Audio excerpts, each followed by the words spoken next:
પર્વની ધામધૂમપૂર્વક ઉજવણી કરવામાં આવી હતી। પેટલાદ વિધાનસભાના ધારાસભ્ય કમલેશ પટેલે પોતાના વતન શાહપુરમાં પરિવાર અને મિત્રોની સાથે ઉજવણી કરી હતી। ઉત્તરાયણ નિમિત્તે નગરજનોને શુભેચ્છા સંદેશો પણ પાઠવ્યો હતો।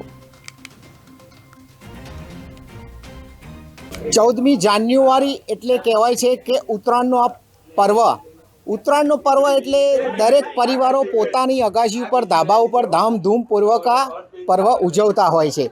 ત્યારે આજ રોજ અહીંયા પેટલાદના શાહપુરમાં પેટલાદ વિધાનસભાના ધારાસભ્ય શ્રી કમલેશભાઈ પટેલ સાથે તેઓના પરિવાર સાથે તમે જોઈ શકો છો કે ઉત્તરાયણનો આનંદ માણી રહ્યા છે।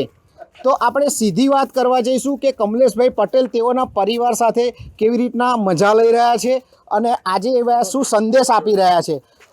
જી કમલેશભાઈ નમસ્કાર, પાટનગર નેટવર્ક ન્યૂઝમાં આપનું સ્વાગત છે। નમસ્કાર નમસ્કાર। ઉત્તરાયણને લઈને શું કહેશો? ઉત્તરાયણના પર્વની સર્વને ખૂબ ખૂબ શુભકામનાઓ। મકર સંક્રાંતિના પર્વએ અને મહાકુંભ જ્યારે પ્રયાગરાજમાં આયોજિત થઈ રહ્યો છે ત્યારે સનાતન સંસ્કૃતિની જાગરણ કરતા ઉત્સવમાં અબાલ બાલ વૃદ્ધો સર્વેને ખૂબ ખૂબ શુભકામનાઓ। અહીંયા મિત્ર મંડળ સાથે ઉત્તરાયણનો અને પતંગોત્સવનો લાવો લઈ રહ્યો છું। એક આનંદનો ઉત્સવ છે અને બધા જ એકદમ મોજમાં પતંગો ચડાવે છે, કપાય છે એ પણ આનંદિત છે, ચઢે છે, કાપે છે એ પણ આનંદિત છે। એટલે ઉત્તરાયણના પર્વ એવું પર્વ છે કે બધા જ બાળકોથી લઈને અબાલ વૃદ્ધ સુધીનો આ ઉત્સવ છે અને બધા જ સારી રીતે ઉત્સવ ઉજવી રહ્યા છે। અને મારા વતન શાહપુર ગામમાં આજે જૂના મિત્રોની સાથે એક અનેરો આનંદ ઉત્સવના ઉજવણીના લઈ રહ્યો છું। એ બદલ સર્વેને શુભકામનાઓ અને શુભેચ્છાઓ। ધન્યવાદ। જી આપણે બેન સાથે પણ વાત કરીશું। બેન, આજે ઉત્તરાયણનો તહેવાર છે, શું કહેશો, કેવો આનંદ છે? મિત્રો સાથે ને ફેમિલી સાથે આ ઉત્સવ ઉજવી રહ્યા છે અમે, એટલે ખૂબ આનંદ છે। એટલે બાળકો વૃદ્ધો બધા જ આ ઉજવે છે એટલે વધારે આનંદ છે। અને અગાશીમાં બધા ઊંધિયું અને જલેબીની જફત લઈ રહ્યા છીએ।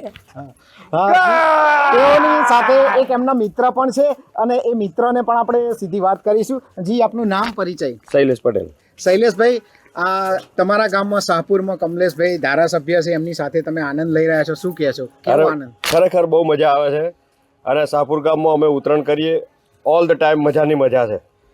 હા, તો તમે જોઈ શકો છો કે કમલેશભાઈ પટેલ તેઓના મિત્ર વર્તુળ સાથે ઉત્તરાયણની મજા લઈ રહ્યા છે। ત્યારે હવે જોવું રહ્યું કે આવનારા દિવસોમાં પણ આવો ને આવો ઉત્સાહ દરેકમાં રહે તેવી શુભેચ્છા સાથે પાટનગર નેટવર્ક ન્યૂઝ